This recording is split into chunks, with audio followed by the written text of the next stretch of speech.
coming straight from Brooklyn. I want to give you guys a few tips on how to get the most out of this quiet punch bag here.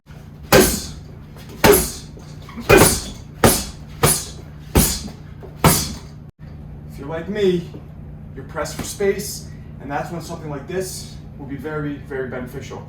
You know, I prefer to have a heavy bag hanging here, double end bag, but I don't have space. So, I'm gonna give you guys a couple breakdowns on a couple ways to use this bag and kind of use it for everything.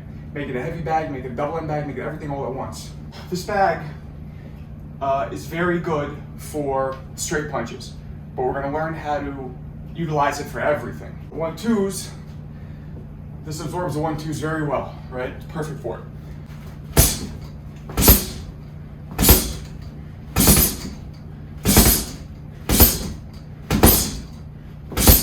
Everybody thinks you can only throw straight shots on this bag. But if you make a couple key adjustments, you could throw any punch you want. Except maybe an uppercut, but everything else. So when you throw anything with straight punches, specifically if you throw any hooks on this, and you land, it's gonna pop out of place really easily. So the key to landing hooks on this quiet punch, which can be done very easily all day long, is you have to hit it like you hit the straight punches in the center. So the hooks have to land not the side, and not with too much force even going this way, because it'll still push it off. You have to land it right in the center. And to do that, it's very simple. You do a very simple pivot adjust. So if you're a traditional like I am, left foot's forward, right? You take your right leg, you spin it, and you throw a punch. Just like this. That's all you do. When you want to throw this hand, you go this way, right?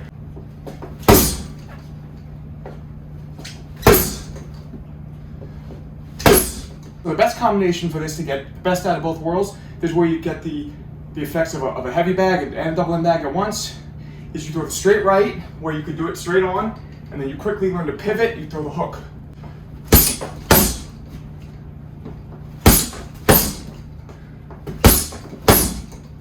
Now the same goes for the left hand.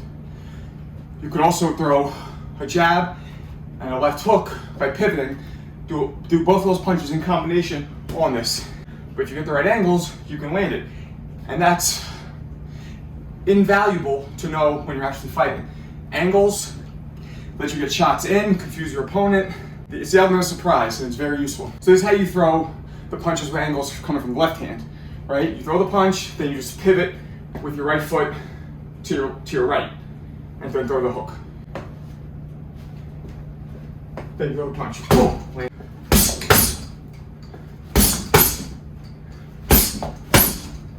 Last thing, which is real helpful, is to know how to use this quiet punch as an actual heavy bag, to be able to rip off power shots on it, right?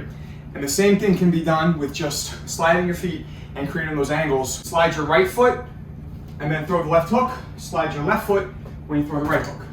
You lead with your left, let the right foot follow, throw the right hook. Lead with your right, let the left foot follow.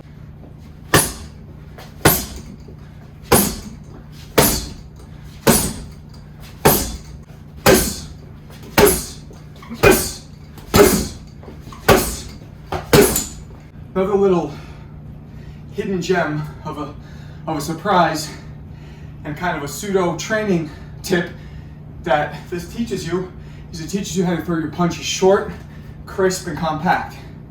Because there's a lack of space, there's a lack of trajectory, distance and real estate. So you have to throw the punches tighter, because if you throw a wide punch in an area like this, which most New York City or wherever you're at, small apartments have, you're gonna hit your fists.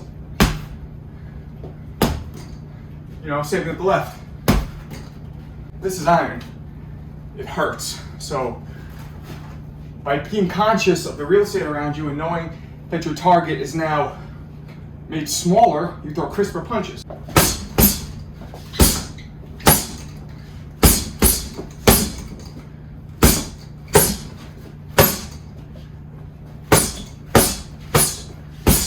Just by nature, when you throw short, crisp punches, you're throwing your elbow and your body into them.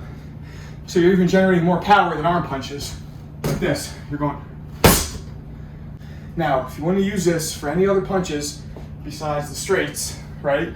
If if you want to utilize it as somewhat of a heavy bag, there's a couple things you got to do. First thing, most important, keep these two tension bars, a little closer in toward the middle of the piece. Therefore, it's taking less tension off this. See how this has a spring? And it's leaving this a little looser. So this is a little looser, you can absorb those hard shots. But when it's really tight, your glove almost slips off the hard shots every time. So that's the big key. Another thing very important for keeping this bag sturdy, especially for power shots, when you put it in your doorway, as you see right here and right here, you want to make sure that it's leaning against the doorway saddle, right? So it stops it when the punches come this way, it's catching it. Otherwise, it'll probably slide off. Thanks for watching, guys. Make sure to please subscribe, click the like button. Tell me what you want to see more of, what tutorials, what interviews, whatever, and we'll make it happen, all right? We appreciate you guys watching. We'll see you soon.